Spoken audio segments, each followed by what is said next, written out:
मंगल करियो ग्रंथ करण को कान जाते मिले समाज सब आवे निज पनरम भवना सर्व दुखो तणु कारण मिथ्या भाव तेनी सत्ता नाश करे प्रगटे मोक्ष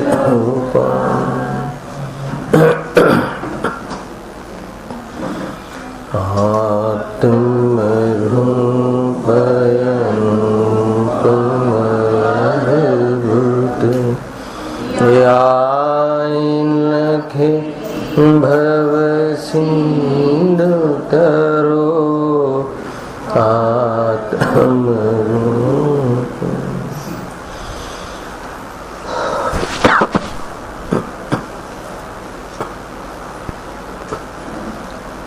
श्री मोक्ष मार्ग प्रकाशक ग्रंथ से चौथा अधिकार ऊपर આપણે સ્વાધ્યાય ચાલી રહ્યો છે. મિથ્યા દર્શન, મિથ્યા જ્ઞાન અને મિથ્યા ચારિત્રનું સ્વરૂપ જે જીવના પરમાર્થ દુઃખના જે કારણ છે એ આ ત્રણ કારણ મુખ્ય કહ્યા. એના સ્વરૂપની ચર્ચાનું વર્ણન ચાલે છે. ગઈકાલે આપણે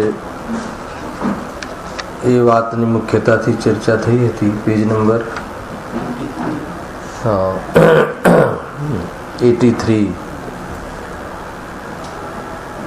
કે આ જીવ અનાદિથી પર્યાયમાં જીવ અહમ બુદ્ધિ ધારણ કરે છે. તો પર્યાયમાં અહમ બુદ્ધિ ધારણ કરે છે એનું કારણ શું? શું કામ આવું કરે છે? કઈ પરિસ્થિતિઓને વશ થઈને આ પર્યાયમાં અહમ બુદ્ધિ ધારણ કરે છે? ભ્રમ એને કેમ થઈ જાય છે પર્યાયમાં અહમ બુદ્ધિ કરવાનું?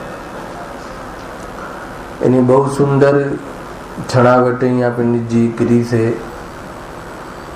કે આ પર્યાયમાં જ અહમ બુદ્ધિ એટલા માટે કરે છે કે સૌથી પહેલા કહ્યું કે અહમ બુદ્ધિ કરવાનો એનો સ્વભાવ છે.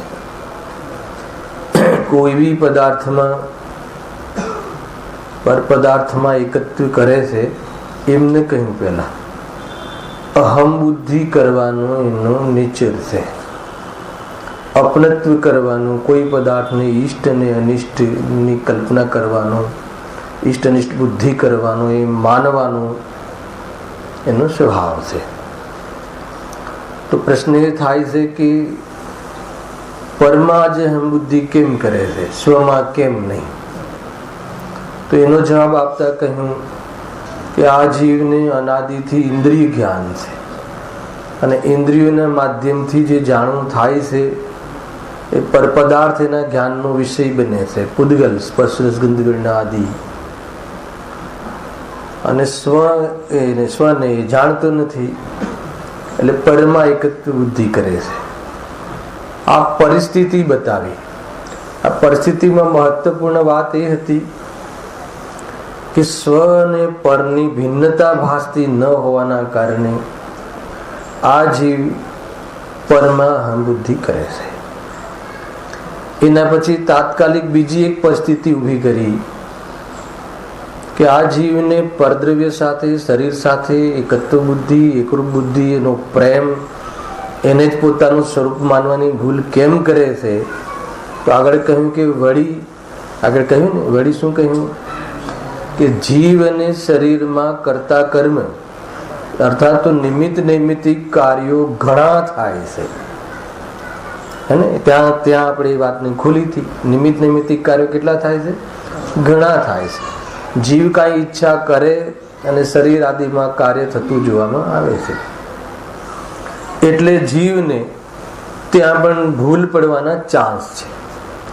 ત્યાં એક ઓર સાવધાન કરવાની વાત કરી હતી કે એવા શરીરમાં અનેક કાર્યો છે બાહ્યમાં કે જીવ ઈચ્છા કરે એના અનુસાર પણ ન થતા જોવામાં આવે છે, પરંતુ જીવ ત્યાં મોહના કારણે ધ્યાન નથી આપતો ખ્યાલ, અને બહારમાં પ્રયાસ કરે છે. આ ચર્ચા ત્યાં થઈ હતી. એના પછી જુઓ મૂળ જે વાત ઉઠાવી હતી પંડિતજી,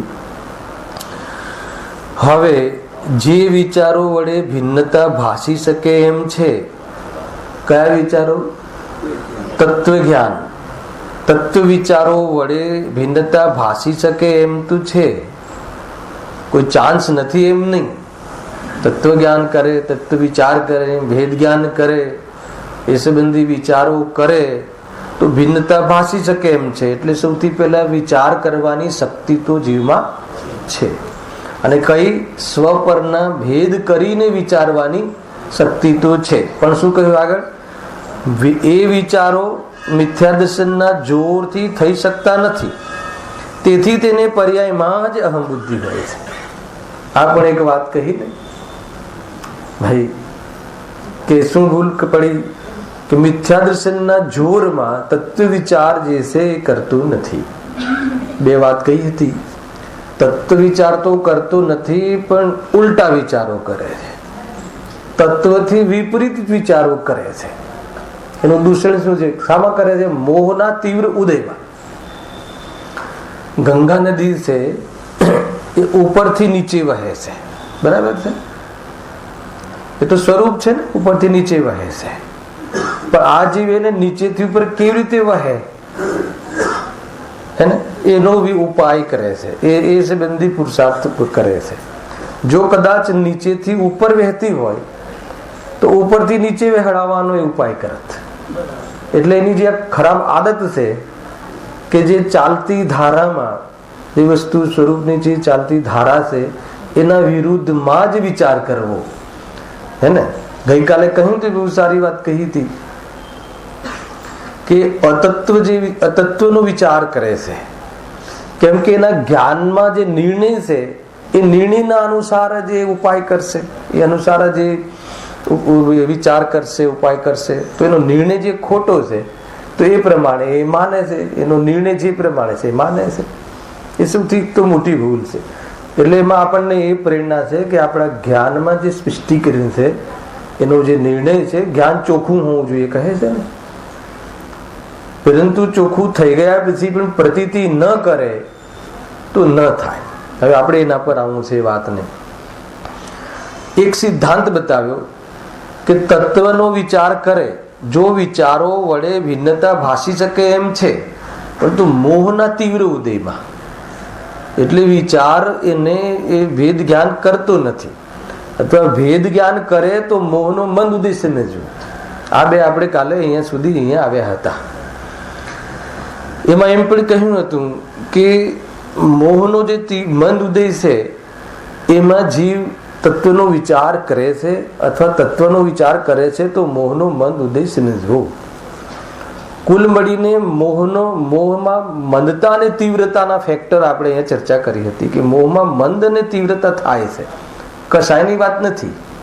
મોહ એટલે મિથ્યાત્વમાં પણ મંદતા અને તીવ્રતાના પ્રકરણ હોય છે. એમાં એક ગજબની વાત એ આપણે કરી હતી, થોડીક ચર્ચા કરી લઉં 2 મિનિટ, કે કયા આધારે કહો છો કે આપણને અત્યારે મોહ મંદ છે, હે ને. તો મોહ મંદ છે એ આધારે કહીએ છીએ કે જે ભગવંતો દેવશાસ્ત્ર ગુરુની શ્રદ્ધા છે ને આપણને, આજ વિતરાગી દેવ સાચા છે. જે વિતરાગતામાં ધર્મ સુખ કહે, ધન આદિમાં સુખ ન બતાવે એવા અર્યંત દેવશાસ્ત્ર ગુરુના શરણમાં આવવું, અને એ મોહની મંતાસને સૂચવે છે. સામાન્ય કથન કર્યું હતું. એમાં એક ધ્યાન રાખવા જેવી બાબત મેં કહી હતી કે ભાઈ તમે આનો વિચાર કરજો કે જેટલા પણ ધાર્મિક કાર્યોમાં આપણી હાજરી રહે છે, ધાર્મિક કાર્યોમાં આપણે આવીએ છીએ, એમાં મોહની મંદતા જ હોય એવું જરૂરી નથી. અર્થાત તો તત્વ વિચારના આધાર ઉપર જ આપણે આ કાર્ય કરી રહ્યા છે એવું નથી. પરંપરાથી બી કરતા હોઈએ, કોઈ પ્રથાથી કરતા હોઈએ, શેડ્યુલથી કરતા હોઈએ, તો જેટલા બી ધાર્મિક કાર્યો છે એમાં કેટલા કાર્યો પરંપરાના યોગદાનના અનુસાર છે, અને કેટલા કાર્યો આપણા સાચી સમજ અથવા તો આપણું ધ્યેય છે આત્મદર્શન કરવાના એના અનુસાર છે. એ આપણે સ્વયં પોતે પોતાના પરિણામોની પરીક્ષા કરવી જોઈએ. અહીંયા સુધી આપણે ગઈકાલે વિષય ચર્ચામાં લીધો હતો. હવે આપણે જે વાત કરી હતી કે મોહની મંદતા હોય છે તો એક પરિસ્થિતિ છે, આ પણ કોઈ પુરુષાર્થ નથી, હે ને? મોહ મંદ પડ્યો છે, આપણે અહીંયા આવ્યા છીએ, પુરુષાર્થ છે કે પરિસ્થિતિ છે? આ કર્મકૃત અવસ્થા છે. આપણને શું લાગે છે કે નહીં, અમે તો ઘણો પુરુષાર્થ કરીએ. લોકો તો અત્યારે ક્યાંય ને ક્યાંય 5 ઇન્દ્રિયના ભોગોમાં ને બાહ્યમાં લૌકિક વ્યવહારોમાં દોડાદોડી કરે છે, અને અમે મંદિરમાં આ તત્વની વાત સાંભળવા આવી ગયા, તો એટલો પુરુષાર્થ કર્યો કહેવાય કે ના કહેવાય? અરે એ બી કર્મકૃત વ્યવસ્થા છે. કર્મકૃત એટલે મોહની મનતા થઈ છે, એના એક પરિસ્થિતિ થઈ છે. આ એમાં જીવે શું પુરુષાર્થ કર્યો? તમને એવું લાગ્યું સવારથી પ્રકાશભાઈ કોઈ આપણે એવો જોરદાર પુરુષાર્થ કર્યો છે અને આપણે મંદિરમાં આવ્યા છે? કોઈ પુરુષાર્થ નથી. મોહની મનતા છે તો બહારમાં કાર્ય દેખાય છે, પણ મોહની મનતામાં એ જે કાર્ય કરવાનું છે કર્યું કે નહીં, એના ઉપર વજન આપણે લેવાનું છે. ઓર બી એક વાત કહું, માન લો કે તમને થોડી જે સમજણ આપણને પડી રહી છે એમાં પુરુષાર્થ ખરો કે નહીં. આજે આપણને ખબર પડી જીવની ને આ શરીરની ને બે જુદા જે ખબર પડી, એમાં એ પુરુષાર્થ કર્યો કહેવાય કે ના કહેવાય? તો એ બી કે કર્મના ક્ષયોક્ષમ નિમિત્ત છે, એમાં પણ પુરુષાર્થ નથી. તો પુરુષાર્થ ક્યાં છે એ બી એક જાણવું જરૂરી છે. આપણને એવું લાગે છે સ્વાધ્યાય કરીએ છીએ, પુરુષાર્થ છે કે નહીં? કોઈને એમ કહીએ કે ભાઈ તમે આત્મકલ્યાણ માટે શું કર્યું, તે શું કહેશે? બતાવો. થોડીક આપણે આપણું અવલોકન કરીએ, આપણા ચિંતન, આપણા પરિણામોનું, આપણી સોચનું આપણે અવલોકન કરો. બોલો આનંદભાઈ, હું તમને પૂછું કે તમે આત્મકલ્યાણ માટે શું કર્યું, એના માટે શું પ્રયાસ કર્યો, શું પુરુષાર્થ કર્યો, તો તમે શું કહેશો? અરે 4 કલાક સ્વાધ્યાય કર્યો.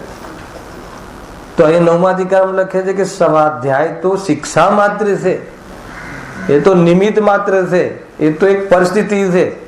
અને એમાં મોહની મંદતા થઈ એ પણ એક પોઝિશન છે, અવસર છે. ખ્યાલ આવ્યો? પણ એમાં જો તત્વ વિચાર કરે, વાત એ છે, તો એનું ભલું થાય, અને તત્વ નિર્ણય ન કરે તો ભલું ન થાય. એ સંબંધી એક અહીંયા આપણે 9મા અધિકારમાં કયું પાનું હતું? વાંધો નહીં, અમારામાં 370 છે. હા બરાબર છે. હા ના મળી ગયું. હા જો માટે જે વિચાર શક્તિ સહિત હોય તથા જેને રાગાદી મંદ હોય તે જીવ પુરુષાર્થ વડે ઉપદેશાદિકના નિમિત્તથી તત્વ નિર્ણયમાં ઉપયોગ લગાવે તો તેનો ઉપયોગ ત્યાં લાગે. કેટલી વાતો કહી, વિચાર શક્તિ સહિત હોય. અને આપણે કયો વિષય ચાલે છે કે જો આ ચાલે છે ને કે હવે જે વિચારો વડે ભિન્નતા ભાસી શકે એમ છે, પણ એ વિચારો મિથ્યા દર્શનના જોરથી થઈ શકતા નથી. શોર્ટકટમાં કહ્યું, હવે મિથ્યા દર્શનનો અથવા તો મિથ્યા દર્શનના જોરથી, મોહના બલથી, મોહના કારણે, મોહની તીવ્રતાથી એમ લઈ લો, એ તત્વ નિર્ણયમાં અગર ન લાગે તો એને પર્યાયમાં જ અહમ બુદ્ધિ રહે છે. હવે અહીંયા શું કહે છે કે મોહનો જે મંદ ઉદય છે, એ મંદ ઉદયમાં પણ જીવ ને તત્વ વિચાર કરવાની પોઝિશન મળી છે, પણ એમાં તત્વનો નિર્ણય ન કરે અને કરે એ બંને માટે જીવ સ્વતંત્ર છે. બહુ જોરદાર વાત કહી. 2 પ્રકારની પાત્રતા બતાવી. કોઈ એમ કહે કે મારામાં તો સ્વ પર ભેદ વિજ્ઞાન કરવાની શક્તિ જ નથી, તો કે તારામાં શક્તિ તો છે ને સ્વ પર ભેદ વિજ્ઞાન. પછી કોઈ કહે અમારે મોહનો તો તીવ્ર ઉદય છે, તો કે એમાંથી બી તું બાનું નહીં કાઢ, મોહનો તારે મંદ ઉદય છે. મોહનો મંદ ઉદય કેમ છે? કેમ કે આપણે અહીંયા આ વાત સમજવા આવ્યા છીએ. પણ હવે જુઓ, જે વિચાર શક્તિ સહિત હોય તથા જેને રાગાદિક મંદ હોય, આ તો થઈ ગઈ આપણા માટે અવસર. હવે તે જીવ, આવો જીવ પુરુષાર્થ વડે ઉપદેશાદિકના નિમિત્તથી, પુરુષાર્થ શું આવ્યો એ અહીંયા આપણે શોધવાનો છે. ઉપદેશાદિકના નિમિત્તથી તત્વ નિર્ણયાદિકમાં ઉપયોગ લગાવે તો તેનો ઉપયોગ ત્યાં લાગે. શું કહ્યું? લગાવે તો લાગે, અને ન લગાવે તો તો આમાં કોના હાથમાં છે બાજી? આપણા હાથમાં. ત્યારે તેનું ભલું થાય. આપણે તત્વ સાંભળીએ છીએ, આપણે તત્વ સમજીએ પણ છીએ, પણ નિર્ણય કરવામાં ઉપયોગ લગાવતો નથી. એક તો અહીં આ સ્ટેજ પર આવો, નિર્ણયમાં પણ ઉપયોગ લગાવતો નથી. જો આ અવસરમાં પણ તત્વ નિર્ણય કરવાનો પુરુષાર્થ ન કરે, કયા અવસરમાં? મોહની મંદતામાં. મોહની મંદતામાં પણ તત્વ વિચાર ન કરે, એનો અર્થ એ થઈ ગયો કે મોહની મંદતા પણ ગિફ્ટ મળી છે. આ મોહની મંદતા થઈ છે એ કોઈ જીવે પ્રયાસ કરીને નથી કરી. અરે તત્વ વિચાર ન હોય એવા જીવોને પણ મોહમંદ થતું જોવા મળે છે, એને આ ભૂમિકા પણ આવે છે. પણ અધ્યાત્મમાં જે મોહની મંદતા કહી છે, જો આપણે લોકમાં પણ ઘણા લોકો લેટ ગો ની વૃત્તિ રાખે છે, આપી દે ને ભાઈ, ક્યાં એમાં શું ફરક પડે છે, જવા દે ને એને, હે ને, ઘણું કમાઈ લઈશું એને, આપી દો. લેટ ગો કરે છે કે નહીં? આપણું ક્યાં છે? એના નસીબનું છે. એ શું આવ્યું? હે ને, એના નસીબનું છે, આપણા નસીબમાં નહોતું. આ રીતે વિચારો કરે છે કે નહીં? તો મોહની મંદતા છે. અને ખરેખર આ કોનું છે ને કોનું નથી એ સમજવા આવ્યો, એને પણ વાસ્તવમાં મોહની મંદતા કહી. તો એમાં એને કોઈ પુરુષાર્થ નથી કર્યો. સમજો, પુરુષાર્થ શામાં? નિર્ણય કરો. નિર્ણય નથી થયો તો એ બી વાસ્તવિક પુરુષાર્થ નથી.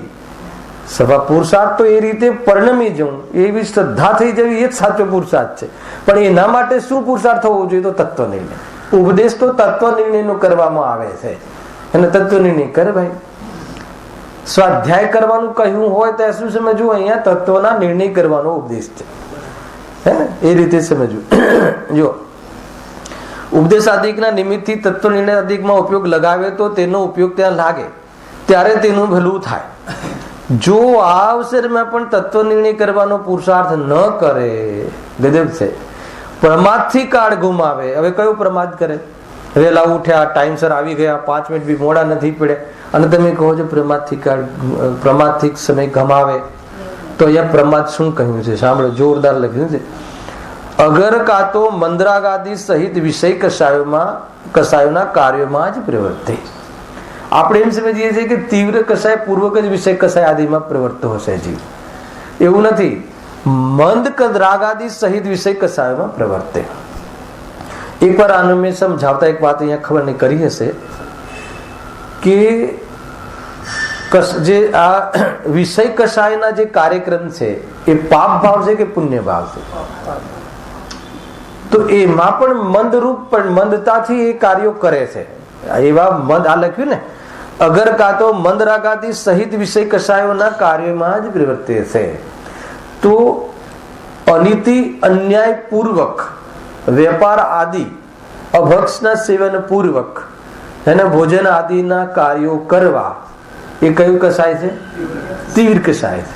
સાંભળજો જરા, હે ને, બરાબર. નીતિ ન્યાયથી ધંધો કરવો, નીતિ અને ન્યાયથી ધંધો કરવો એ મંદ કસાય રૂપ પાપ પરિણામ છે. શું કહ્યું? અનીતિ અન્યાય પૂર્વક ધંધો વેપાર આદિના ભાવો કરવા એ તીવ્ર કસાય રૂપ પ્રવૃત્તિ છે, તીવ્ર કસાય રૂપ પાપ ભાવ છે. અને નીતિ ન્યાયથી ધંધો કરવો એ તો શુભ ભાવ ખરા કે નહીં? તો નીતિ ન્યાયથી ધંધો કરવો એ મંદ કસાય રૂપ હે ને પાપ પરિણામ છે, પુણ્ય પરિણામ નથી. આપણે અત્યાર સુધી શું સમજતા હતા કે નીતિથી ધંધો કરવો એ તો શુભ ભાવ છે ને, કે નહીં? એનું પોત જ પાપ છે. એ જે પરિણામ છે વેપાર આદિના ભાવ, ભોજન આદિના ભાવ, એ કયા છે? પાપ પરિણામ જ છે, એકાંતિ. એમ કહ્યું. તો અહીંયા કહે છે કે જો મોહની મનતા હોય ત્યારે એ વખતે મંદ રાગાતી સહિત કયા કાર્યમાં પ્રવર્તે? વિષય કસાયના કાર્યમાં પ્રવર્તે. એટલે દુકાનના થડે તો બેસે, પણ મન કસાય આદિ રૂપ, ભાઈ એમને આપી દો, એમને થોડું આ બરાબર ભાવથી આપો, નીતિથી આપો, એમાં એનો ટાઈમ પસાર કરે, ટાઈમ પાસ કરે, એમ કહે છે. તો એમાં એને જે અવસર આવ્યો હતો એ અવસરમાં આગળ જે ઉપયોગ લગાવત, કે આ કસાયની મનતા પણ જીવનો સ્વભાવ નથી, એને લગાવત, ઉપયોગ લગાવત તો ભલું થઈ જાત. પણ એનું ભલું શું થઈ ગયું? ભલું રોકાઈ ગયું. હવે આગળ વાંચો, એટલેથી શાંતિ નથી પંડિતજીને. આગળ કહે છે કાં તો મંદરાગાદી સહિત વિષય કસાયોમાં પ્રવર્તે, વા કાં તો વ્યવહાર ધર્મ કાર્યમાં પ્રવર્તે. છે એટલે શું? વ્યવહાર ધર્મ કાર્ય ન કરવા. ભાઈ આ શ્રદ્ધાની મુખ્યતાથી વાત ચાલે છે, કરવા ન કરવાની કોમેન્ટ્સ નથી. જે વ્યવહાર ધર્મ કાર્ય જે કાં તો પછી એમાં કેટલા બી સ્ટેજ હોય છે, આવી શુદ્ધિના કેટલા બી સ્ટેજ હોય છે. એને શિબિરનું આયોજન કરે, મંદિરોની વ્યવસ્થા કરે, હેને મતલબ કે અહીંયા બેસવા ઉઠવાની વ્યવસ્થા કરે. આ કરવું કે ના કરવું, જે કાર્યકર્તાઓને તમે એપોઇન્ટ કર્યા હશે એનો તો પ્રશ્ન થઈ જશે, કરવું કે ના કરવું. અહીંયા કરવા ના કરવાની વાત નથી. એ કરીને તત્વ નિર્ણય કરવાનો હતો એ ના કર્યું. આયોજનમાં પ્રયોજન ભૂલી ગયો. શું કર્યું? આયોજન તો કર્યું અને આયોજનમાં પ્રયોજન ભૂલી કેમ ગયો? આયોજનમાં સંતુષ્ટ થઈ ગયો, એનું નામ પ્રયોજન ભૂલી ગયું. બરાબર છે ને? આપણા લોકોનો નંબર એમાં જ લાગે બધું આયોજનો કરવામાં. બરાબર એટલી જબરજસ્ત વ્યવસ્થા કરી કે 5000 માણસ પંડાલમાં સ્વાધ્યાયમાં બેસી શકે એ વ્યવસ્થામાં દિન રાત પ્રફુલ્લભાઈ વ્યવસ્થા કરી. અને જયારે સ્વાધ્યાયનો જયારે ટકોરો વાગ્યો, ગુરુદેવે ભગવાન આત્મા ચાલુ કર્યું એટલે આ જીવ ખોવાઈ ગયું, બહાર જતું રહ્યું. અને આપણું કામ થઈ ગયું. આપણું કામ એ હતું વ્યવસ્થા ન કરવી એમ કહ્યું કે વ્યવસ્થામાં પ્રયોજન ન ભૂલવું એ કહ્યું. અરે જેના માટે આ બધી લીલા કરી હતી એ કાર્ય કરવાનો જયારે અવસર આવ્યો હે ને, ત્યારે આમાં સંતુષ્ટ થઈ અને સુઈ ગયો. ભૂલ પડી કે ના પડી? તો આ બી એક આપણે જો જાણવા જેવું છે કે ભાઈ જયારે તત્વ નિર્ણય કરવાનો જે ચાન્સ છે એના માટે બધું આપણે ઘરમાં છે ને પેલા કરતા એવી રીતે ભણવામાં બરાબર રૂમ આપ્યું હોય ઘરમાં અલગ કે અહીંયા ભણવાની, તો ઓફિસ બનાવીએ, ટેબલ બરાબર ટેબલ ક્લોથ સાફ કરીએ, આમ ચોપડીઓ ગોઠવી દઈએ અને 2-3 કલાક એવું કરીએ શું થઈ જાય? જયારે હવે આ બધું શાના માટે કર્યું હતું અને પછી સુઈ જાય. આવું થાય છે કે નહીં? તો એ કહ્યું. એટલું જ નહીં કે બહુ જબરજસ્ત વાત છે, આપણા ઉપર આંગળી થઈ શકે છે ભાઈ. આ ચીનુભાઈ ખ્યાલ વ્યવહાર ધર્મ કાર્યો, અવ્યવહાર ધર્મ કાર્યો આ તો સ્થૂળ કયા. ઓર આગળ આવો, ચલો ભાઈ અમે આયોજનમાં નહીં, પૂજા કરવા બેસી ગયા, અષ્ટદ્રવ્યથી પૂજા કરી, આ કરી તે કરી, અષ્ટદ્રવ્યથી પૂજા કરી, પણ એક વાર પણ એ પૂજાના અવલંબનથી ભેદ જ્ઞાનનો વિચાર ન કર્યો. શું કર્યું? બરાબર પરફેક્ટ 8 દ્રવ્ય શુદ્ધ પાણીથી ધોયા અને બરાબર એને દિવસ ઉગ્યો અને એનું શુદ્ધિ કરી, આ કરી, બરાબર ક્યાં કેવું ચડાવવું, કયું ચડાવવું, જે ઉપર પાઠશાળામાં શીખવાડ્યા હતા ને એ જ બ્રાહ્મણ આ જ ચડાવ્યું, અક્ષરમાં ચોખા જ ચડાવ્યા, ફલમાં બદામ ચડાવી, બધું જ બરાબર કર્યું. પણ એકે વાર એ ના કર્યું કે આત્મા ફલ મોક્ષ છે, આત્માનું ફલ છે, આ બદામ આત્માનું ફલ નથી, એવું એક વાર વિચાર પણ ના કર્યું. એનું નામ શું? મોહની મનતામાં પણ વ્યવહાર કાર્યમાં પ્રવર્તે છે અને અવસર ચૂકી જાય છે. આવે છે કે નહીં? એટલેથી શાંતિ નથી. જે આગળ ઘણા બધા પ્રોજેક્ટ છે આમાં, તો જીવ ક્યાં ક્યાં ફસાય છે. આ ક્ષેત્રમાં આવીને પણ કાર્ય કેમ નથી કરતો? આ ક્ષેત્રમાં આવે એટલે મોહની મનતા છે હે ને, તત્વનો વિચાર કરવાનો કરી અને તત્વ નિર્ણય કરવાનો હતો એ તરફ એને લક્ષ્ય ન કર્યું. થોડું આગળ વધુ. આગળ ક્યાં વધુ? હા, સ્વાધ્યાય. હવે સ્વાધ્યાયમાં આવી ગયું જે બરાબર છે. તો કઈ ગાથા મતલબ કે કયા પાના ઉપર છે, આ પ્રસંગ કઈ ગાથામાં છે, બધું જ બરાબર એનું ક્ષમ બરાબર પરફેક્ટ થઈ ગયું. પછી શું? પરંતુ આ અલ્પ જ્ઞાન છે અને હું જ્ઞાન સ્વભાવી છું એવું ભેદ જ્ઞાન ના કરે, ત્યાં પણ ચૂક્યો. એટલે જે ભેદ જ્ઞાન કરીને જે તત્વ નિર્ણય, એટલે તત્વ એટલે આત્મા, તત્વ એટલે આત્માનું સ્વરૂપ, તત્વ એટલે વસ્તુનું સ્વરૂપ, એ સ્વરૂપનો નિર્ણય ના કર્યો. સૌથી પહેલા ભૂલ, મોટી ભૂલ એ થઈ ગઈ. હેલા મોહની મનતા તો થઈ, તત્વ વિચાર કરવાનો અવસર તો છે, પણ મોહની તીવ્રતા, મોહની તીવ્રતા કહી કે મનતા કહી, અધ્યાત્મમાં આને તીવ્ર મોહી કહ્યું. હાલા કે હાથમાં ભોજન હોય અને ભૂખ જબરજસ્ત લાગી હોય છતાં ન કરે તો એનાથી મોટો પ્રમાદ કયો હોઈ શકે? તો 100% એને એ બીજી બાજુ ધ્યાન, બીજો પ્રમાદ, બીજી જગ્યાએ રાગ વધી ગયો. એટલે અહીંયા પણ શામાં રાગ વધી ગયો? આયોજનનો રાગ વધી ગયો, ક્ષમનો રાગ વધી ગયો, ખ્યાલ ગેલુબ્ધતા વધી ગઈ. તત્વ વિચાર પછી ઓર આગળ વધો, તત્વ વિચાર પ્રવચન સાંભળ્યું અને પછી ધીરે ધીરે તત્વની ખબર પડતી ગઈ, નિરૂપણ શક્તિ પણ છે, તો શું થઈ ગયું? વિદ્વાન બની ગયો. હે ને, આખી દુનિયાને સંબોધન કરવા લાગ્યો, પરંતુ આ પ્રવચન જીવ કરી શકતો નથી, હે ને. અને પ્રવચન કરવાનો ભાવનો સંબંધ પૂતગલ સાથે છે, જીવની સાથે નથી. એટલી જે મુખ્ય વાત હતી એનો નિર્ણય ના કર્યો. ખ્યાલ આવ્યો કે નહીં? તો શું દશા થઈ? ખ્યાલ આવે ને? આ છે. તો એ રીતે વ્યવહાર ધર્મ, આ બધા કાર્યો હતા, આ બધા કાર્યો પૂર્વમાં હોય છે અને પૂર્ણતા ના થાય ત્યાં સુધી હોય છે. આ બધા વ્યવહાર ધર્મ કાર્યો ક્યાં હોય છે? પૂર્ણતા ના થાય ત્યાં સુધી, અને શરૂઆત ના થાય એના પૂર્વમાં પણ હોય છે. આ બધા કાર્યો હોય ને સ્વાધ્યાય આદિના, હે ને. પરંતુ ત્યાં શું કરે છે જીવ? તત્વનો નિર્ણય કરતું નથી, એટલા માટે એનું કાર્ય થતું નથી. એ વાત અહીંયા કહી. અહીંયા બે છે ને, તત્વ વિચારો વડે ભિન્નતા ભાસી શકે એમ છે, નિર્ણય થઈ શકે એમ છે કે દેહ જુદા ને આત્મા જુદો, પરંતુ મોહની તીવ્રતામાં સાંભળે છે, બધું કરે છે, પણ નિર્ણય નથી કરતો. એટલા માટે પર્યાયમાં હમ બુદ્ધિ થઈ જાય છે. અરે એ જે સમજવાની જે પર્યાય છે ને, આખીરકાર એને પર્યાયમાં હમ બુદ્ધિ કરવાની લત છે ને, આદત છે ને, તો હું ઘણું જાણું છું એમાં અટકી જાય છે. શરીર વાળે હું જાણવાના સ્વભાવ વાળો છું, જીવ માત્ર જાણવાના સ્વભાવ વાળો છે. એ રીતે બધા જ જીવો સમાન છે. એ રીતે હીન અધિકતાના ભેદભાવ ભૂલી શકતો નથી એના આધાર ઉપર. એટલા માટે તત્વનો નિર્ણય કરી શકતો નથી. તમે જુઓ ક્યાં ક્યાંથી જીવનું ફસાય છે. એ રીતે અહીંયા કહી દેજો. ઓર બી એમ કહે છે કે કેમ તત્વનો નિર્ણય શું કામ નથી કરી શકતો? અમારે તો મોહનો ઉદય છે. તો અહીંયા એક ઓર છે, એક પેજ ઉપર જુઓ, પેજ નંબર 315 છે મારામાં, છેલ્લી બે લીટી. હવે દોષ કોનો છે બતાવી દે સાથે, એટલે આપણે છેક સુધી આ વાત ખ્યાલમાં રહે. તત્વ નિર્ણય કરવામાં ઉપયોગ લગાવતો નથી. કેમ નથી લગાવતો? હવે કોઈ બાનું રહ્યું? બુદ્ધિ નથી તો કે બહુ બુદ્ધિ છે, છોડ આગળ વધ. કે મોહની મનતા તો કે મોહની મનતા પણ છે, પણ કેમ પછી કેમ નથી લગાવતો? પ્રશ્ન તો થાય કે ભાઈ બધી જ વસ્તુ સર્વ નિમિત્તો આન મિલે હે ને, તો પણ બધી જ વસ્તુ આવી ગઈ છે, જે કરવું હોય બધી જ વસ્તુ આવી ગઈ છે, પણ કાર્ય કેમ નથી કરતો? હવે તત્વનો નિર્ણય હું કેમ નથી કરતો એવો પ્રશ્ન તો થવો જોઈએ. એમાં કોઈ બાહ્યમાં કોઈ નડે છે, કોઈ રોક્યો છે તને, કોઈ હું ચૈતન્ય સ્વરૂપ છું, હે ને, પત્નીનો જીવ મારાથી જુદો છે, એવું જુદું ભેદ વિજ્ઞાન કરવાને નિર્ણય કરવા પત્નીએ રોક્યો છે? અને કોઈના રોકાવાથી કોઈ રોકાય છે? બતાવો તો પછી કેમ કેમ? તો એના માટે જબરજસ્ત ચર્ચા છે. આ વાત ખ્યાલ આવે હું કઈ બાજુ જઈ રહ્યો છું? આનંદભાઈ કઈ બાજુ જઈ રહ્યો છું?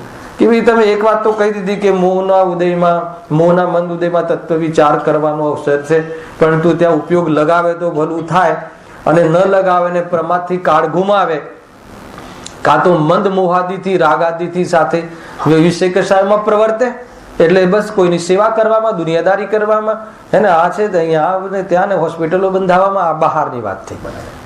એ રીતે એમાં આખું બધું શું કરે? આ પ્રમાદ છે, ખ્યાલ? પ્રમાદ છે, આળસ છે. એમ કહ્યું સ્વરૂપમાં જવાની આળસ છે આને. અને પછી આ ફિલ્ડમાં આવે કદાચિત વ્યવહાર ધર્મ કાર્યોમાં, પણ એમાં પણ જી બસ આળસ કરે છે. સ્વરૂપ તત્વ નિર્ણય નથી કરતો, એનો અર્થ એ છે કે એને બીજો કોઈ રસ છે, બીજે ક્યાંય એનો રાગ હાવી થઈ ગયો છે, એટલા માટે એ કાર્ય નથી કરતું. પકડવું પોતાને તો પછી ઠીક છે, બધી વાત બરાબર છે પ્રભુ, પણ અમે તત્વનો નિર્ણય નથી કરી શકતા, તો કેમ નથી કરતા? એમાં ઉપયોગ કેમ નથી લગાવતો હું? હવે કોને પૂછવાનું? હું તત્વ નિર્ણયમાં ઉપયોગ લગાવતો નથી કેમ? કોને પૂછવાનું? સર્વજ્ઞ ભગવાનને, ગુરુદેવશ્રીને? કોને પૂછવાનું? હવે તો પોતાને ખબર પડે ને હું કેમ નથી લગાવતો. એ તો પણ છતાં બી પંડિતજી કહે છે હું જવાબ આપું છું. જો જવાબ આપે છે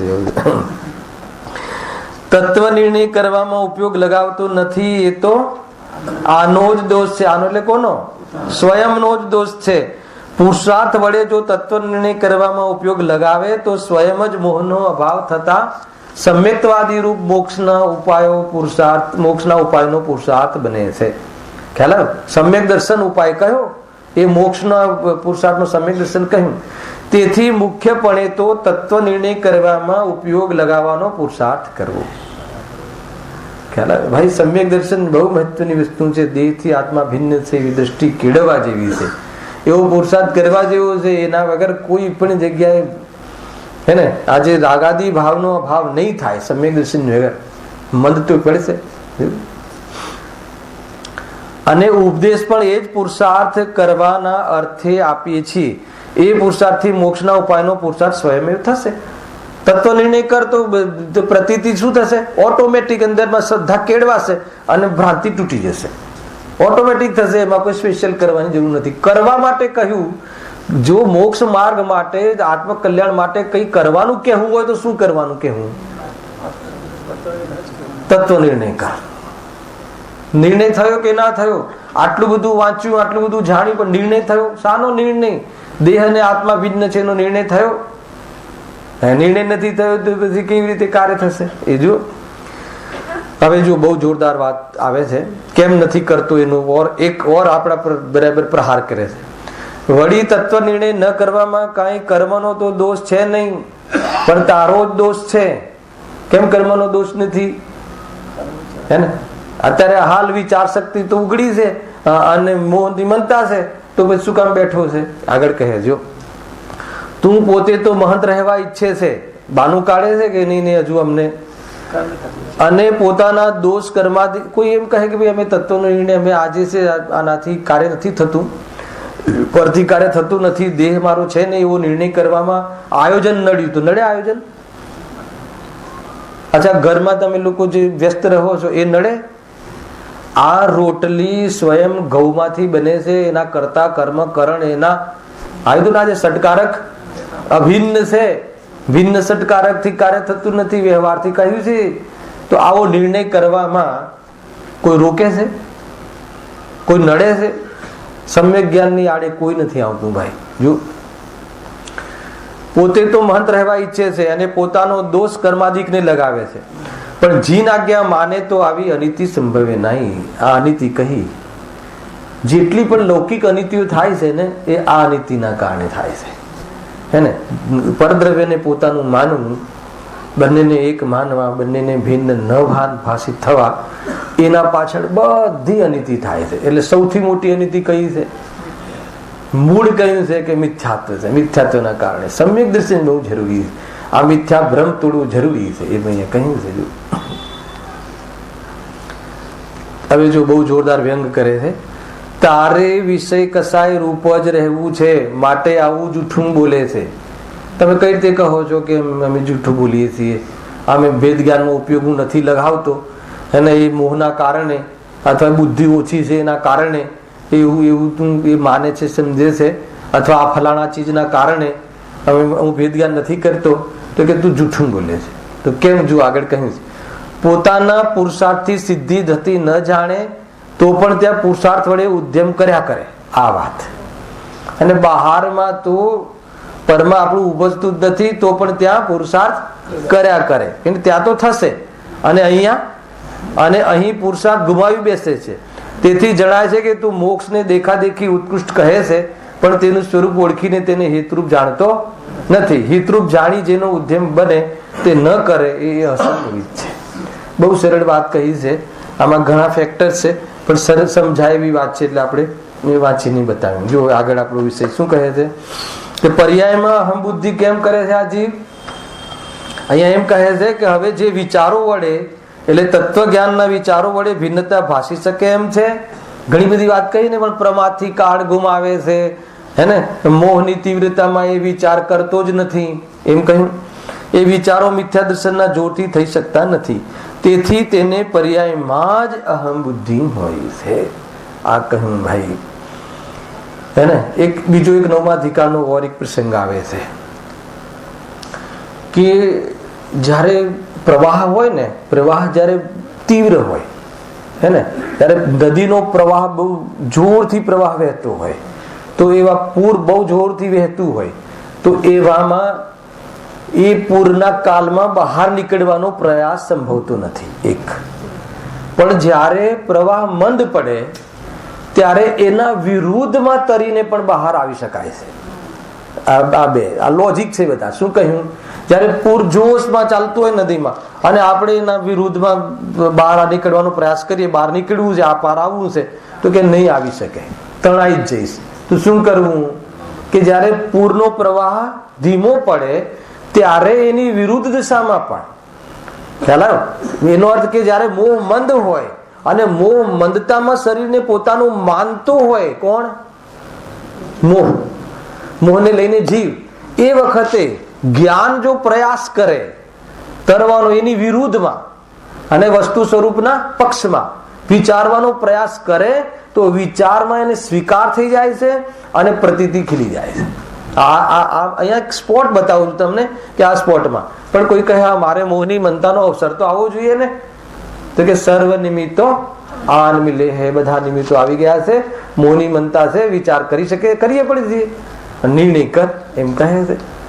ટૂંકમાં નિર્ણય કરવામાં, વિચાર કરવામાં મોહની મનતાનું ફેક્ટર અહીંયા લીધું. કોઈ માની લો કે કોઈ ઓલું જે હોય ને, કયું અસાતા વેદનીનો ભલે તીવ્ર ઉદય હોય પણ મોહનીનો મંદ ઉદય હોય તો જીવ વિચાર કરી શકે છે. આ સમજમાં રાખજો. અસાતાનો તીવ્ર ઉદય એટલે શું? બહારમાં પાપનો ઉદય હોય, બહુ પ્રતિકૂળતા હોય, હમણાં જેમ આગ લાગી ને કાંતિવલ્લીમાં, એવી આગ લાગીને ઘર ભર બધું બધા સાપ બળી જાય ને કઈ હાથમાં રહે જ નહીં, બધું તણાઈ જાય, અસાતાનો ઉદય. આવા ઉદયમાં પણ જીવ ભેદ જ્ઞાન કરી શકે છે. ખ્યાલ આવે કે નહીં? મોહ મંદ હોય તો એ વખતે પણ આમાં મારું કાંઈ નથી એવું ભેદ જ્ઞાન કરી શકે છે. આ અસાતાના તીવ્ર ઉદયમાં પણ ખ્યાલ આવે. સાતાનો તીવ્ર ઉદય હોય અને મોહ તીવ્ર હોય તો જીવ ભેદ જ્ઞાન નથી કરતો. બને છે ને? બહારમાં પુણ્યના ઠાઠ જોરદાર હોય, બરાબર હોય, હવે એને કોઈ કમાવાની જરૂર નથી, નોકરો કામ કરે છે, 24 કલાક શાસ્ત્ર વાંચે તો એ વાંચવાનું એની પાસે શું છે? અવસર છે, ચાન્સ છે, તક છે. પરંતુ મોહ તીવ્ર હોય તો એ તક નથી ઝડપતો અને કદાચિત સ્વાધ્યાયમાં આવી જાય તો પણ એ તત્વનો નિર્ણય કરતો નથી. કેમ? કે મોહ તીવ્ર છે. આખી બહારમાં જે જાહો જલાલી છે ને, એ જાહો જલાલી કોની છે? મારી છે ને. એમાં શું છે? એટલું તીવ્ર મોહ હોય તો એના ભેજામાં, એના જ્ઞાનમાં આ વાત જલ્દી ઘૂસતી નથી. ખ્યાલ સાંભળે છે એટલું મહત્વનું નથી, તત્વનો નિર્ણય કરવું જરૂરી છે. આ બહુ બહુ મહત્વપૂર્ણ વાત છે ભાઈ, હે ને? ઉપરથી બહારમાં એવું તીવ્ર ઉદય હોય ને પુણ્યનો, તો તત્વ વિચાર કરવાના ચાન્સ ઓછા થઈ જાય. કોઈ નિમિત્તિક છે, એવા જીવો બી કરે છે, મહાપુરુષો બી કરે છે, હે ને? ચક્રવર્તીઓ બી કરે છે. પણ આપણે આપણા માટે કહીએ તો પછી ચાન્સ શું થઈ જાય? સાતાના જ્ઞાનમાં ઊંઘી જાય.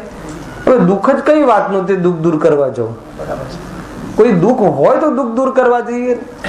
એને દુઃખમાં પ્રભુનું સ્મરણ થાય, સુખમાં કોઈ સ્મરણ કરતું નથી, એટલે દુઃખ દૂર થતું નથી. ઘણા જીવોને એવું હશે કે બધું જ બરાબર છે, બધી જ ફેસિલિટી છે, બધી જ વ્યવસ્થા છે, કોઈ વાતનું દુઃખ હોય તો દૂર કરવાના તમારા એ કાર્યક્રમોમાં અમે સ્વાધ્યાયમાં આવીએ ને. ઘણા જીવોને આવું થતું હશે. ખ્યાલ આવે? તો એ રીતે અહીંયા કહે છે ભાઈ, જુઓ બહુ જોરદાર પ્રસંગો છે આ. હા, હવે જે વિચારો વડે ભિન્નતા ભાસી શકે એમ છે એ વિચારો મિથ્યા દર્શનના જોરથી થઈ શકતા નથી. તેથી તેને પર્યાયમાં જ અહમ બુદ્ધિ હોય છે. મૂળ વાત આ છે, એટલા માટે પર્યાયમાં અહમ બુદ્ધિ કરે.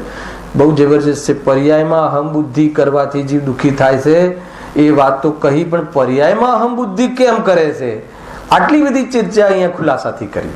હવે આગળ હજુ થમતા નથી. કયું પ્રકરણ ચાલે છે? જીવ અજીવ તત્વ સંબંધી ભૂલ, હે ને? આ શરીર અને શરીર સંબંધી ભૂલ ચાલે છે. આપણે શરીર સંબંધી ભૂલ શું ચાલે છે? હે ને? એને ચેતન માનીએ છે. ખ્યાલ? સૌથી મોટી ભૂલ છે. જ્ઞાનીઓને હૃદયમાં કરુણા આવે છે કે આ જીવને જે દુઃખનું મૂળ કારણ છે આ છે. શ્રીમદ રાજચંદ્ર કહે છે, શું કહે છે? જડથી ચેતન ઉપજે, ચેતનથી જડ થાય, એવો અનુભવ કોઈ દી ક્યારે ન થાય. શું કહે? જડથી ચેતન ઉપજે, ચેતનથી જડ થાય એવો ભ્રમ, એવી માન્યતા ક્યારે કોઈને ન થાય. એનો અર્થ કે મિથ્યા દર્શન કોઈને ન રહે. સમજ આવે? કેટલી મોટી ભાવના છે, ઉત્કૃષ્ટ ભાવના. આ શરીરના આધારે હું ટકું છું, જીવત્વ શક્તિના આધારે હું નથી ટકતો, એવો અનુભવ ક્યારે કોઈને ન થાય. કેમ?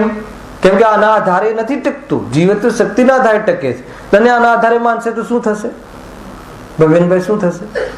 આના આધારે હું ટકું છું. આ આપણે જીવનમાં આને આધાર માનીએ, ટકવાનો, આનો જીવવાનો, આને આધાર માને તો આ તો ઘડે છે, હર સમય ઘડે છે, હર સમય એના ઈશારા કરે છે, તો પણ આની આંખ ખુલતી નથી. કેમ નથી ખુલતી?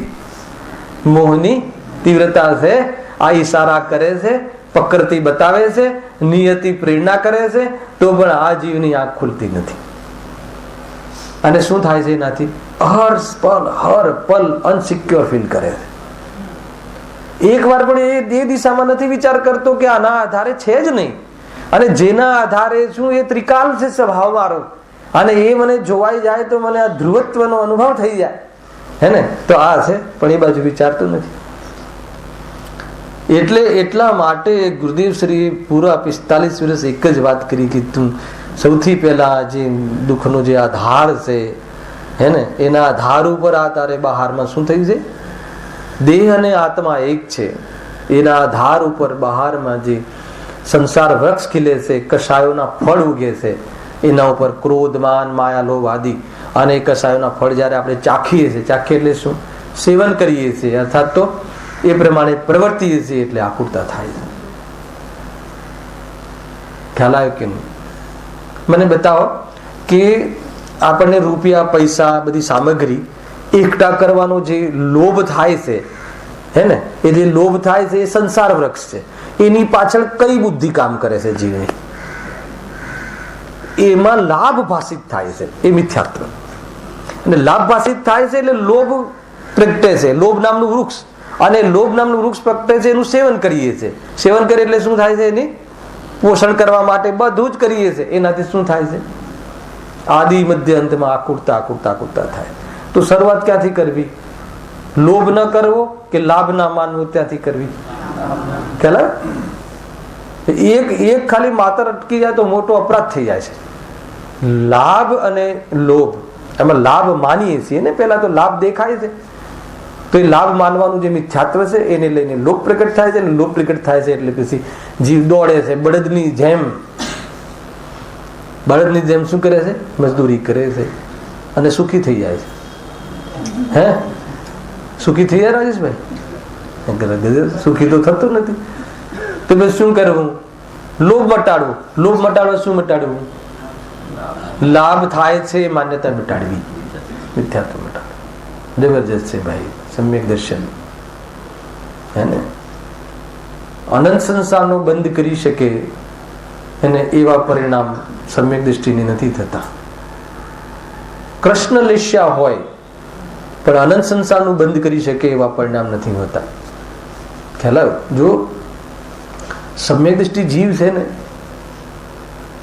સમ્યક દર્શન રહેતા રહેતા ગમે તેવા પરિણામ કરે, પણ એ કસાયમાં એટલી તાકાત નથી. સાંભળજો, બહુ મહત્વપૂર્ણ વાત કર્યું છે કે સમ્યક દર્શન હોતા 15 ભાવથી વધારે કરી શકે. સામાન્ય સ્થૂળ કથન છે, બરાબર છે? કોઈ કે સમ્યક દર્શન જતું રહે તો એ પછી વિચારીએ છીએ, પેલા આનંદ નીપટો. કેવી રીતે આનંદભાઈ? માની લો કે કોઈ જીવ સમ્યક દૃષ્ટિ છે, નરકમાં છે. નરકમાં કઈ લેશ્યા મુખ્ય રૂપથી હોય છે? કૃષ્ણ લેશ્યા, સૌથી તીવ્ર કસાય. પણ એ તીવ્ર કસાયમાં એ તાકાત નથી. કઈ તાકાત નથી? કે એને અનંત ભાવ કરાઈ શકે. વધારામાં વધારે 15 ભાવની સ્થિતિ બની શકે એવી કસાય છે. અને શુક્લ લેશ્યા કોને? દ્રવ્યલિંગી મુનિરાજ અને સ્વર્ગોના દેવોને શુક્લ લેશ્યા. કેટલા મંદ પરિણામ, એને એટલા દયાળુ કે આખો મતલબ કે દાન જ કરી દે, જે આ લઈ જાઓ, ઉઠાવો સોના મહોરો, એટલી કસાયની મનતા. અને આ બાજુ મુનિરાજ, દ્રવ્યલિંગી મુનિરાજ, પ્રથમ ગુણસ્થાન વ્યક્તિ, ખાર છાટે છોલીને ઉતક ના કરે, કોઈ જીવ પ્રત્યે કોઈ દ્વેષ નહીં, ક્રોધ નહીં, પરંતુ હું ગાયક છું એ ભૂલી ગયા હોય એ જીવને અનંત સંસારનો બંધ થઈ રહ્યો છે. તો સમ્યક દર્શન કેટલું ઉપયોગી છે તમે સમજો ભાઈ. એટલું જ નહીં, સાંભળો આગળ. સમ્યક દર્શન વમી જાય કોઈનું, છૂટી જાય, છૂટી ગયા પછીની કશાયોમાં સમ્યક દર્શનની એટલી અસર રહે છે, એટલો પ્રભાવ રહે છે કે અંતર્મુહૂર્તકમ અર્ધભૂતગલ પરાવર્તનથી વધારે ફરી શકે એવી જાતેની કશાયમાં શક્તિ નથી હોતી. પંચપૂતગલ પરાવર્તન ક્યાં અને અર્ધપૂતગલ પરાવર્તન, અંતર્વૃત કેમ કહ્યું? એ અંતર્વૃત પહેલા તો ત્યાં સુધી તો મિથ્યા દ્રષ્ટિ હોય, પછી એ અંતર્મુહૂર્તમાં બધા જ કાર્યો કરી લે છે. સમ્યક દર્શન કરે, મુનિ દશા આવે, શ્રેણી ચડે, અર્યન દશા આવે ને સિદ્ધ થઈ જાય. એનાથી વધારે રહી શકે એવી કશાય જ નથી હોતી. બોલો સમ્યક દર્શનનો મહિમા ખ્યાલ. અને સમ્યક દર્શન જેના આશ્રય થાય છે એ ભગવાન આત્માનો મહિમા કેવો છે ખ્યાલ આવ્યો કે નહીં રાજભાઈ? સમજમાં આવી આ વાત ટેકનિકલી? મેં ગઈકાલે કર્ણાયુગની વાતથી વિચારતો હતો તો મને વિકલ્પ આવ્યો કે શું જબરજસ્ત છે. એક વાર તમને સમ્યક દર્શન થઈ ગયું, હે ને? સમ્યક દર્શન થઈ ગયું એટલે શું? એટલે શું? દેહથી આત્માને ભિન્ન માનવો, એટલું જ. એમાં કઈ કોઈ બહુ બધું કઈ થઈ જતું હોય કે એમ કઈ સિંગડા આવી જતા હોય, કશું નથી થતું. સમ્યક દર્શન, સમ્યક દર્શનમાં શું થાય છે? વેદ જ્ઞાન થઈને પ્રતીતિ કે આ દેહ ને આત્મા ભિન્ન છે, પરદ્રવ્યનો હું કરતા કે સ્વામી નથી, સ્વયં એના પરિણમન થાય છે, એનો હું જ્ઞાતા દ્રષ્ટા છું, આ મારો સ્વભાવ છે. થોડું ઘણા રાગમાં પ્રવૃત્તિ થાય છે, એ વાસ્તવમાં મારી આદત પડી ગયેલી છે, સંસ્કાર છે, અને એ દુઃખનું કારણ છે. વાત પતી ગઈ. આવી પ્રતીતિ રહે, બોલે નહીં, ચાલે નહીં, બોલતા ના આવડે, કોઈને કહ્યું હોય તો બોલો તો, સમ્યક દ્રષ્ટિને કહીએ કે શું થાય છે બોલો તો, બોલતા ના આવડે તો બી પ્રતીતિ. ખ્યાલ આવે કે નહીં? બોલવાની સાથે કહે કે બોલવાનો ધર્મ પૂદગલનો છે અને પ્રતીતિ ધર્મ આત્માનો છે, એટલે બોલવાની સાથે કાંઈ સંબંધ નથી. ખ્યાલ આવે કે નહીં? બહુ સારું બોલે, બહુ ઊંચું બોલે તો આપણે એનામાં સમ્યક દર્શનની કલ્પના કરી લઈએ છીએ. ખ્યાલ આવ્યું છે નહીં? કાંઈ બોલે બીજો એમ કહે છે ને, આત્મા તું જાણે છે. તો એ કેટલી જોરદાર વાત છે કે એક વાત આત્મદ્રષ્ટિ થઈ ગઈ, હું ચૈતન્ય સ્વરૂપ છું. પછી એ ભલે એને પૂર્વમાં બંધ કર્યો અને નરકમાં જાય, પણ ત્યાં બી કાટકૂટનો અનુભવ નથી એને. શરીર કપાય છે, હું ક્યાં કપાવું છું? એક તો એ કદાચિત પૂર્વમાં બંધ ના થયો હોય તો એને એવા બંધ પડતા નથી. બીજું, એ સમ્યક દર્શન એને જો ન ગમે તો એની આ 4 ગતિઓમાં રહેવાનો જે કાલ છે, એની મર્યાદા છે 15 ભવ કહ્યા. બરાબર છે? તો 15 ભવથી વધારે રહેવાની, એટલે એનો અર્થ શું થઈ ગયો? આ 4 ગતિમાં કેમ રખડે છે? કશાયને લઈને.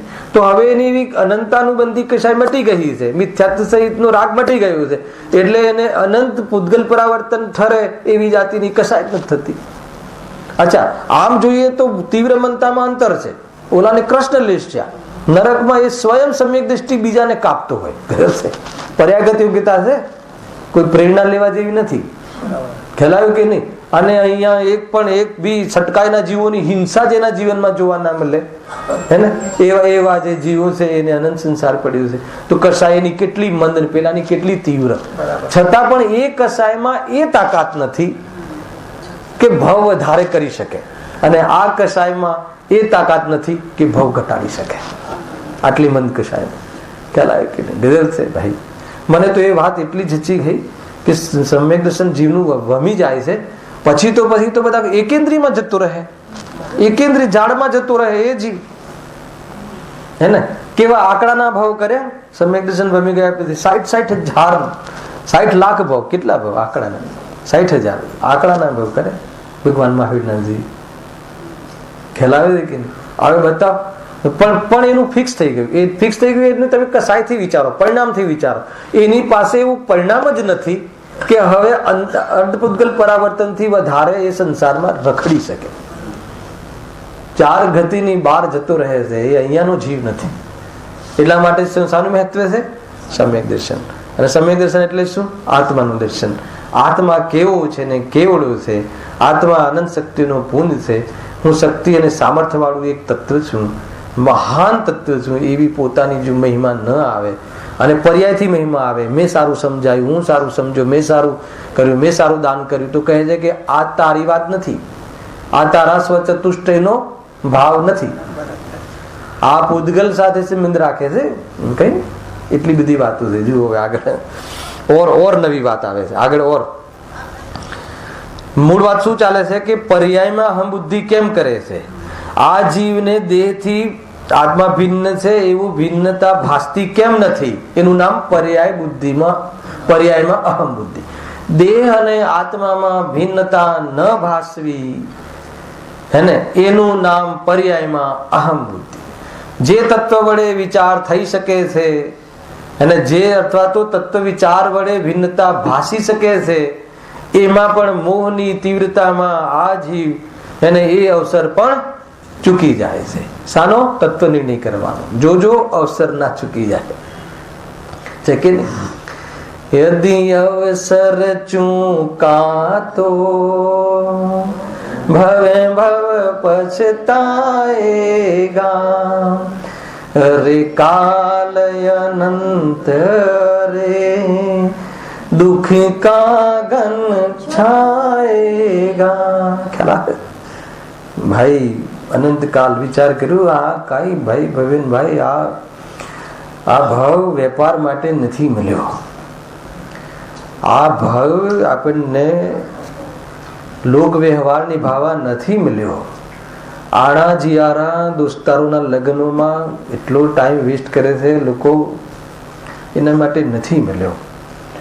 અને એ તો મુક્તિથી દૂર જવાના કાર્યક્રમો છે, અને આ ભાવ મુનિ બનીને મોક્ષે જવા માટે મળ્યો છે. એકવાર આ દિશામાં કેમ ના વિચાર? હમણાં જ ગાડીમાં ચર્ચા થઈ હતી. તો શું કરવું? પછી છોકરાઓને પરીક્ષા હોય ને છોકરાઓને હજુ આ બધા હોય તો એને રસોઈ બનાવી આપીને આ ને તે ને બધું કરવું કે ના કરવું? પછી કોણ કરશે આ બધું? કોણ કરશે? આપણે જયારે અહીંયાથી આ રજૂઆત કરીએ ને તો મેં એવો જવાબ ના આપ્યો કે ના ના એ તો કરવું જોઈએ, અને એવો એ જવાબ ના આપ્યો કોણ કરે, એવો એ જવાબ ના આપ્યો. મેં શું જવાબ આપ્યો કે સાંભળ્યો ને તમે કે ઠીક છે, તો આ કર્તવ્ય કેમ નથી ભાસતું? ભેદ વિજ્ઞાન કરવું જોઈએ, કશાય મટાડવી જોઈએ, સુખનું કાંટો એક છે તો એનો અભાવ કરવો જોઈએ, ભેદ વિજ્ઞાન કરીને અને સ્વરૂપમાં સમાવીને આરિકા અથવા તો મુનિ દશા ગ્રહણ કરવી જોઈએ, અને એનાથી મોક્ષમાં આગળ વધવું જોઈએ. આ એક વાર બી કેમ કર્તવ્ય નથી ભાસતું? એ તાકાતથી, એ ગરજથી, એ ખટકથી, કે જેટલી ખટક એમાં છે જેટલી ગરજ એમાં પાસે છે, કેમ નથી ભાસતું? શું કામ નથી ભાસતું? એનો અર્થ કે તારે કરવું નથી, તારે સુખી થવું નથી. છે આગળ કહ્યું ને પંડિતજી, દેખા દેખી તું મોક્ષ ને હિતરૂપ કહે છે, એટલે કહેવા ખાતર કહે છે. બેનશ્રી ના વચનમાં ઓગે ઓગે કહે છે. આવ્યું કે ના આવ્યું? હે, હા, તારી વારે વાર છે ભાઈ. કોઈ એવું નથી કે કોઈ આપણા માટે કોઈ આપણને રોકી રહ્યું. તું બસ તૈયાર થા. હું એમ કહું છું, મારે સુખી થવું હોય તો શું કરવાનું? મને કોઈ વિદ્વાન આવે અને પછી સમજાવશે કે આ શરીર તારું નથી, હે હજી વિદ્વાન આવ્યો જ નહીં, કોઈ નિમિત્ત આવ્યું જ નહીં, કોઈ આકાશથી ઉતર્યું જ નહીં કોઈ અમારા માટે તો, અને પછી આવીને અમને કહે અને પછી દેહથી જુદો માન. અરે એટલું બધું દેહથી તું જુદો છે હાલ માન નહીં. કેટલી વાર આ પગ તૂટે ને સુખી થવું હોય તો સુખી થવાની કેટલી વાર? તારી વારે વાર છે. કહ્યું ને, બહુ સરસ. એટલી વાર છે કે તું હાલ નક્કી કર કે આ પગ તૂટ્યો છે એ મારું નથી તૂટ્યું. કાલે રાત્રિને શું આવ્યું હતું? એનું ચતુષ્ટય, એનું સ્વચતુષ્ટય જુદું છે ને મારું સ્વચતુષ્ટય જુદું છે. આના આધાર પર બધી જ વાત, આ મૂળ સિદ્ધાંત અને બાકી બધી એની ટીકાઓ છે. એના આધાર ઉપર જ જીવ તાકાતથી બોલી શકે, એના આધારથી જીવની અંદરમાં સામર્થ્ય આવે, અને એના આધાર ઉપર જીવ સ્થિર રહી શકે, અને એના આધાર જ પર જીવ નિર્ભય રહી શકે. નહીં તો હર સમય ભયભીત, હાય હાય મરી ગયું, આ લૂંટાઈ ગયું, આ ચાલી ગયું, તો કઈ દુઃખી થઈ જશે. તારા સ્વચતુષ્ટયથી જુદું છે, વાત જ ખતમ, ફિનિશ. જ્યાં આપણે જુદું છે એવું ભાષ્યું તો દુઃખના દાડા ગયા, અને જુદું છે એવું ન ભાષ્યું તો સુખના દિવસ નહીં આવે. એને મોદીજીને આટલું કોઈ કહી દેવું જોઈએ, બસ. આ છે લાસ્ટ, આ છે ચાન્સ દરેક માટે છે. આટલું જ છે. લાખ પ્રયાસ કરી લો ને, આખા ભારતના તમામ વ્યક્તિઓને 5-5 કરોડ આપી દો, ચલો સુખી થઈ જશે? ના, છતાં આપણે કર્મ સમાન કરી નાખીએ. ચલો ને, બધાને 5-5 કરોડના ચેક ફાડી દો, સુખી થઈ જાય. ખ્યાલ આવે કે સુખી થવા માટે આ જ ઉપાય છે ભાઈ. બસ મને કોઈની જરૂરત નથી. સ્વદ્રવ્ય, સ્વક્ષેત્ર, સ્વકાલ ને સ્વભાવ, મારા ચતુષ્ટયમાં હું અનાદિ અનંત બિરાજમાન છું, ન્યારો તત્વ છું. કોઈનો હસ્તક્ષેપ મારામાં થઈ શકતો નથી અને કરવાની જરૂર નથી. નિરપેક્ષ થઈ જાય ને, અપેક્ષા ના રહે ને ભાઈ પ્રભુભાઈ મને તમારી અપેક્ષા ના રહે એ સારી વાત છે એ ખરાબ વાત છે? ગુરુદેવ શ્રીએ શું કર્યું? નિરપેક્ષ બનાવવાનો પ્રયાસ કર્યો. કેમ કે નિરપેક્ષ છે ને વસ્તુ. તારે કોઈની જરૂર નથી. તારે કોઈ આજે તો શું આવ્યું હતું? પ્રતિમા. ખ્યાલ? પ્રતિમા, ભગવાનની પ્રતિમા પણ નિમિત્ત હોય પણ એ પણ ખ્યાલ આવે. ભગવાનના લક્ષ કરવાનો ભાવ દુઃખરૂપ છે કે સુખરૂપ છે? ભગવાનનો જે લક્ષ કરીને આપણને ભક્તિનો ભાવ આવે એ દુઃખરૂપ છે કે સુખરૂપ? ખ્યાલ આવે? તો પછી ગુરુદેવ શ્રીએ એ ભગવાનની પ્રતિમા અને સાક્ષાત ભગવાનનું લક્ષ છોડાવવા માટે ઉપદેશ આપ્યો તો ખોટું શું છે? દુઃખ દૂર કરાવવું છે ને, તો ખોટું એમાં શું છે? ગઈકાલના 2 દિવસ પહેલાના પ્રવચનમાં હતું સમયસારમાં એક ભાઈ એમ કહે કે ભગવાનની ભક્તિ કરવાનો ને પૂજા કરવાનો ભાવ કસાય કઈ રીતે? એને કસાય કેમ કહો છો તમે? તો એનાથી દુઃખ આકુરતા મટે છે? એનાથી મુક્તિ જવાય છે? એનું ફળ કર્મ બનશે કે નહીં? તે જીવનો સ્વભાવ કેવી રીતે કહેવો? કોનું લક્ષ કરો છો એ મહત્વનું નથી. રાગ છે ને એ સ્વભાવ નથી. બસ ત્યાંથી આપણે છૂટી ગયું. બહુ જોરદાર છે. જો આગળ ઓર વાત બહુ જોરદાર આવે છે. મિથ્યા દર્શન વડે આગળ આ જીવ કોઈ વેળા બાહ્ય સામગ્રીનો સંયોગ થતા તેને પણ પોતાની માને છે. અને આ એક અપલક્ષણ બતાવી દીધું. પછી એનો વિસ્તાર કરશે. મિથ્યા દર્શનમાં બીજું શું પ્રવૃત્તિ થાય છે? આ જીવને મિથ્યા દર્શનની પ્રવૃત્તિ ચાલે છે ને. શું ચાલે છે? કે તેને આ જીવ કોઈ વેળા કદાચિત કોઈ વેળા બાહ્ય કદાચિત એટલે ક્યારે? જ્યારે બાહ્ય સામગ્રીનો સંયોગ થાય છે ત્યારે. અને બાહ્ય સામગ્રીનો સંયોગ પણ કઈ ગતિમાં મુખ્ય રૂપથી છે? મનુષ્ય ગતિ અને દેવ ગતિ. નારકીનો તો બાહ્ય સંયોગમાં શું છે? તિર્યંજમાં બી એકેન્દ્રથી લઈને અસંગની પંચેન્દ્ર સુધી તો દેહ જ મુખ્ય છે. સંગની પંચેન્દ્ર થાય તો કોઈ એવું નસીબદાર કૂતરું બિલાડવું હોય કે એને કોઈ સારું એને ઘરની વ્યવસ્થા અને ગાડીઓમાં ફરવા મળે ને શું કહ્યું બેંક એકાઉન્ટો હોય ને એવું મળે. કોઈને પાંજરાપોળ સારું ઊંચી સ્તરનું કોઈ બંગલામાં સ્પેશિયલ રૂમ બનાવે ને સ્પેશિયલ એના માટે બધી વ્યવસ્થા કરે. તો એ મતલબ કે એવું તિર્યંજ બનવું તો સારું કે નહીં? જીવ કલ્પના કરે છે કે આ કૂતરાને કેટલું સારું છે. ખ્યાલ આવે કે નહીં? એટલે આજે પણ એને રોટલામાં અને બહારની વ્યવસ્થામાં સારું લાગે છે. આ વ્યવસ્થાની જીવમાં આ વ્યવસ્થા વગર જીવ સુખી રહી શકે છે. આજે બી એને એ ભાવ વાંચતો નથી. જીવને ત્યાં તકલીફ છે. આ સામાન્ય બધા શ્લોક આ સામાન્ય મંત્રો નથી ભાઈ. હજી તો શરૂઆત થાય છે એમ સમજી લો. આમાં તો ઘણી બધી વાતો કહેવી છે. જોરદાર છે. જો હા, મિથ્યા દર્શન વડે આ જીવ કોઈ વેળા બાહ્ય સામગ્રીનો સંયોગ થાય તેને પણ પોતાની માને છે. કઈ સામગ્રી? બાહ્ય સામગ્રી બતાવી. પુત્ર, સ્ત્રી, ધન આ પણ શબ્દ છે ને અહીંયા. બાહ્ય સામગ્રીનો સંયોગ થાય તેને પણ એમાં બી વજન છે. પણ એટલે આ દેહને તો ચલો માને છે, સમજમાં આવી ગયું. કેમ કે એક સાથે રહે છે, દૂધને પાણીની જેમ મળેલા રહે છે. ખ્યાલ આવ્યો કે નહીં? અને બધી જ ક્રિયાઓ નિમિત્ત નૈમિત્તિક થતી એમાં તો ભ્રમ થઈ જાય એ સમજમાં આવે છે. ચલો માની લીધું. પણ જે પ્રત્યક્ષમાં ભિન્ન છે, પ્રત્યક્ષમાં તારા વિચારો જુદા, એના વિચારો જુદા, એના ફળ જુદા, એના બધું જુદું જુદું છે કે નહીં? આકાર પ્રકારો જુદા, બધું જ જુદું. એનો અહીંયા એનો આયુ જુદું, બધું જુદું, પ્રત્યક્ષમાં જુદું. જો એમાં પણ ભૂલ કરે છે. એમ કે શું છે? પુત્ર, સ્ત્રી, ધન, ધાન્ય, હાથી, ઘોડા, મકાન અને નોકર ચાકર આદિ જે પોતાનાથી પ્રત્યક્ષ ભિન્ન છે હે ને. પછી અલ્પ વિરામ છે. એટલું જ નહીં, આગળ શું લખ્યું પ્રફુલભાઈ?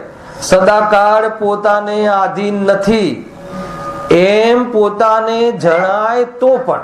કેટલી બદમાશી કહી આપણા માટે હે ને. આ શું કહ્યું કે સદાકાળ પોતાને આધીન નથી. એક સમય માટે પણ આપણે આધીન નથી તો પણ મારું છે, મારું છે, મારું છે. ખ્યાલ આવે કે નહીં?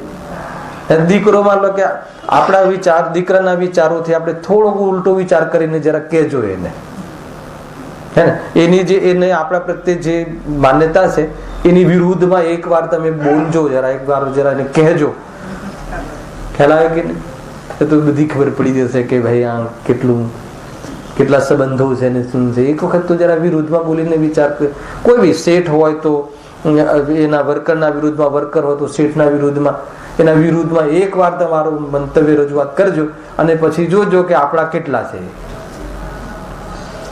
ખ્યાલ એક સમય બી આધીન નથી. બહુ બધી ચર્ચા છે. અહીંયાથી હવે જોરદાર ચર્ચા ચાલુ થાય છે ઓરવી, હે ને, એની આપણે નેક્સ્ટ શનિવાર. સહેજાનંદી